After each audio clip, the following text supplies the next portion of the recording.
राहुल गांधी को लोकसभा में रोक पाना हो रहा है यहां सत्ता पार्टी के लिए मुश्किल। लोकसभा में राहुल गांधी को रोकने में क्यों यहां पर जूझती नजर आई बीजेपी। भाषण के 4 मायने। लोकसभा में राहुल गांधी का सोमवार को नया ही रूप देखने को मिला। वो केवल बीजेपी पर हमलावर ही नहीं थे बल्कि अपने बातों को तर्कसंगत तरीके से रख भी रहे थे। पिछले 10 सालों में पहली बार लोकसभा में बीजेपी बैकफुट पर दिखी है। ऐसे में यहां पर राहुल गांधी को रोक पाना उनके लिए क्यों मुश्किल होता जा रहा है, इस पर हम करेंगे बात। तब तक आप हमारे चैनल टीसी न्यूज चैनल को लाइक एंड सब्सक्राइब करना ना भूलें। कांग्रेस के पूर्व अध्यक्ष राहुल गांधी अब लोकसभा में विपक्ष के नेता बन चुके हैं। विपक्ष के नेता के तौर पर सोमवार को राष्ट्रपति के अभिभाषण पर बोलते हुए राहुल आज मुझे मंझे हुए नेता के तौर पर दिख रहे हैं। तो वहीं 2014 के बाद शायद पहली बार लोकसभा में ऐसा मंजर था कि राहुल गांधी के स्पीच के सामने बीजेपी असहज दिख रही थी। राहुल को रोकने के लिए पीएम नरेंद्र मोदी 2 बार उठे, राजनाथ सिंह भी 2 बार उठे, गृह मंत्री अमित शाह कम से कम 4 बार उठे, कृषि मंत्री शिवराज चौहान भी 1 बार उठे। राहुल बीजेपी को लगातार घेरते रहे। ये भी सही है कि कई पॉइंट्स पर राहुल गांधी सदन को गुमराह कर रहे थे, पर भारतीय राजनीति में सदन में गुमराह करने का फैशन अब पुराना हो गया है। हालांकि ये गलत परंपरा है, पर राजनीति में अब जायज हो चुका है ये सब। तो वहीं पहला, राहुल भी कटाक्ष करने में माहिर हो गए हैं। दूसरा, यहाँ पर ये सामने आ रहा है कि मोदी, अमित शाह, राजनाथ सिंह का बार बार खड़ा होना भी काम नहीं आया और राहुल लगातार बोलते नजर आए।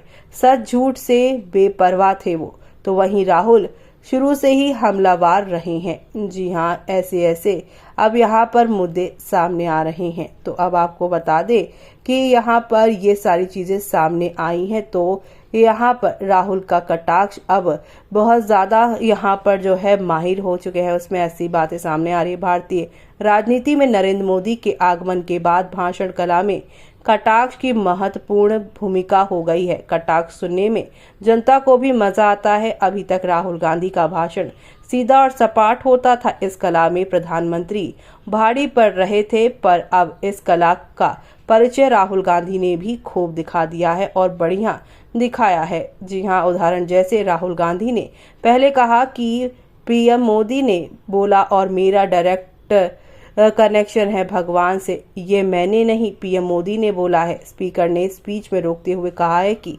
पीएम का सम्मान होना चाहिए। इस पर राहुल ने कहा, स्पीकर सर, मैं पीएम की इज्जत कर रहा हूं, लेकिन पीएम ने खुद कहा है कि मैं बायोलॉजिकली नहीं हूं, ये मैं नहीं कह रहा हूं, पीएम ने कहा है।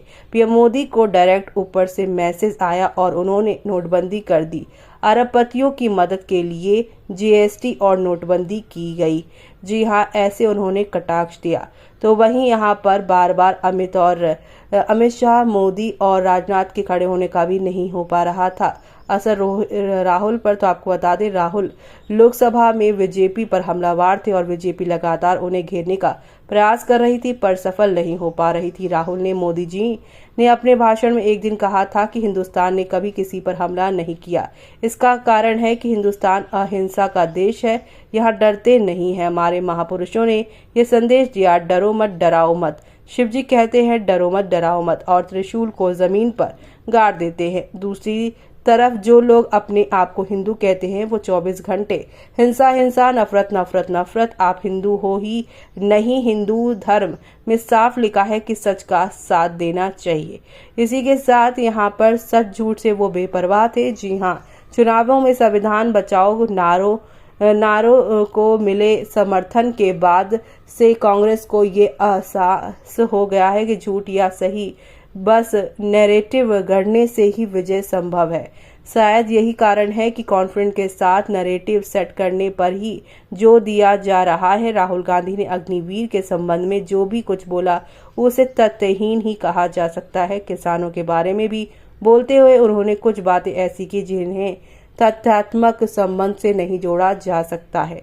तो इसलिए उन्हें झूठ और सच से कोई मतलब नहीं, बल्कि नैरेटिव सेट करने से मतलब है।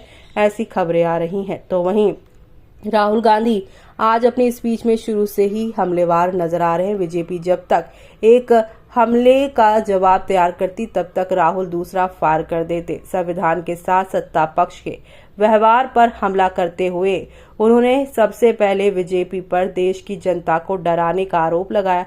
सभी धर्मों का उदाहरण देते हुए राहुल गांधी ने कहा है कि सभी धर्म प्रेम करना सिखाते हैं। इसी संदर्भ में उन्होंने बीजेपी के कमजोर नया यहाँ पर जो है पकड़ लिया है अध्याय, और वो है नस पकड़ ली है अयोध्या की हार पर बोलना शुरू कर दिया। इस पर आपका क्या कहना है? कमेंट बॉक्स पे कमेंट करके हमें बताना ना भूलें।